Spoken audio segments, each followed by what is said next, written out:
一直都喺網上見到有人介紹淺草紅殼 pancake，今日就嚟排隊試下係咪真係咁好食。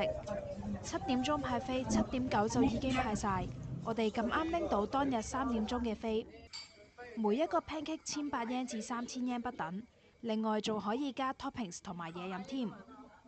我哋叫咗一個煙肉蛋 pancake。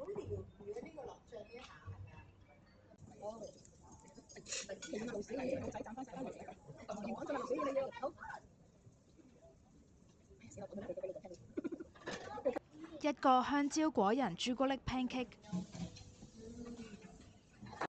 同埋一個提子配抹茶 cream 嘅 pancake。我哋一致認為煙肉蛋嘅 pancake 幾好食，而另外2款 pancake 中規中矩。